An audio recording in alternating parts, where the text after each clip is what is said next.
जैसे high temperature है या ड्राई कंडीशंस है तो स्टोमेटा को क्लोज कर लिया जाता है लीव्स में। ऐसा इसलिए किया जाता है to prevent the loss of water. अब स्टोमेटा क्लोज होने से क्या होता है ना कि जो ऑक्सीजन का अमाउंट बढ़ जाता है, क्योंकि लाइट रिएक्शन में फोटोलाइसिस ऑफ वाटर हो चुका है। अब उससे क्या है, ऑक्सीजन जनरेट हो गया सेल्स में, क्लोरोप्लास्ट में। नाउ उसके बाद जो कार्बन डाइऑक्साइड ऑलरेडी फिक्स हो चुका है डार्क रिएक्शन ऑफ फोटोसिंथेसिस में, वो रिप्लेस नहीं हो रहा है, तो कार्बन डाइऑक्साइड नहीं बढ़ रहा है और ऑक्सीजन का अमाउंट हमारा ज़्यादा हो गया।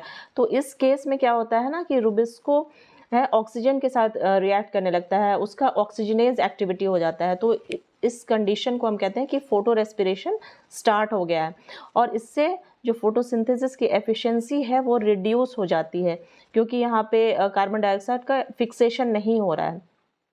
तो ये होता है C3 प्लांट्स में, जो नॉर्मल जहाँ हमने केल्विन साइकिल पढ़ा है।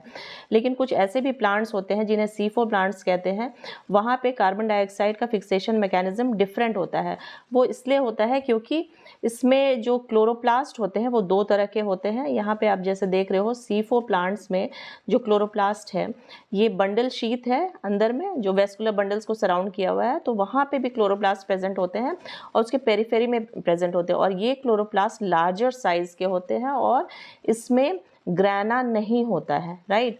और इसके बाद जो मेसोफिल सेल्स हैं लीव्स के, ये अरेंज्ड होते हैं in the form of a wreath, कह सकते हैं। ये एक सर्कुलर ऑर्डर में ये देख रहे हो, ये मेसोफिल सेल्स हैं, तो ये स्टैक्ड होते हैं और सर्कल के फॉर्म में प्रेजेंट होते हैं। और इसमें जो क्लोरोप्लास्ट होता है इसमें ग्रैना होता है, ये लूजली अरेंज होते हैं।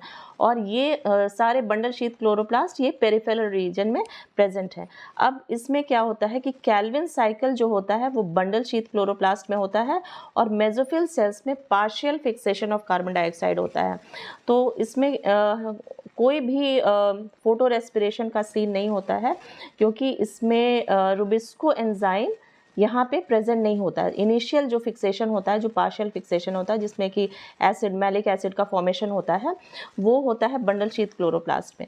अब यहाँ पे रुबिस्को नहीं है, इसके जगह पे पीपी कार्बोजाइलेज या फॉस्फोएनॉल पायरुवेट कार्बोजाइलेज एंजाइम प्रेजेंट होता है, जो कि मैलिक एसिड बनाता है। अब ये मैलिक एसिड ट्रांसफ़र हो जाता है into the chloroplast of the bundle sheath sales. अब वहाँ पे केल्विन साइकिल होता है, क्योंकि रुबिस्को एंजाइम यहाँ पे होता है, अंदर में होता है, तो वहाँ पे उसको एज सच ऑक्सीजन उसके पास नहीं पहुंच रहा है और वहाँ पे उसका ऑक्सीजनेज एक्टिविटी नहीं होता है, मतलब फोटो रेस्पिरेशन से उसका कोई लॉस नहीं होता है। जो मैलिक एसिड बना था बाहर मेसोफिल सेल्स में, वो अंदर की तरफ जाता है into the bundle sheath sales and carbon dioxide is form. तो कार्बन डाइऑक्साइड का जो अमाउंट है बंडल शीथ क्लोरोप्लास्ट में वो हमेशा ज़्यादा ही रहता है, तो यहाँ पे ऑक्सीजन बढ़ता नहीं है और कोई भी फोटो रेस्पिरेटरी लॉस नहीं होता है। मतलब जो राइबोलोज बाइफॉस्फेट कार्बोजाइलेज है वो अपना काम करता है और फिक्सेशन ऑफ कार्बन डाइऑक्साइड होता है। तो फोटोसिंथेटिक एफिशिएंसी जो है वो C4 प्लांट्स में ज़्यादा होती है as compare to C3 plants, जहाँ पे रेस्पिरेटरी लॉसेज हो जाते हैं जो फोटो रेस्पिरेशन के थ्रू।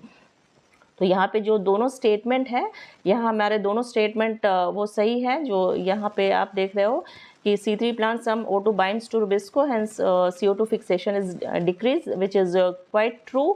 और दूसरे स्टेटमेंट में C4 प्लांट्स में जो है बंडल शीथ में कोई फोटो रेस्पिरेशन नहीं होता है, और इवन मेसोफिल सेल्स में जहाँ पे रुबिस्को एंजाइम तो प्रेजेंट ही नहीं होता है, तो वहाँ पे अगर ऑक्सीजन आ भी रहा है तो कोई ऐसा लॉस नहीं हो रहा है, फोटो रेस्पिरेशन नहीं हो रहा है, नहीं के बराबर हो रहा है। तो both the statements are correct, right? So both statement 1 and 2 are right, so you have to select this. So this is all about photorespiration in C3 and C4 plants and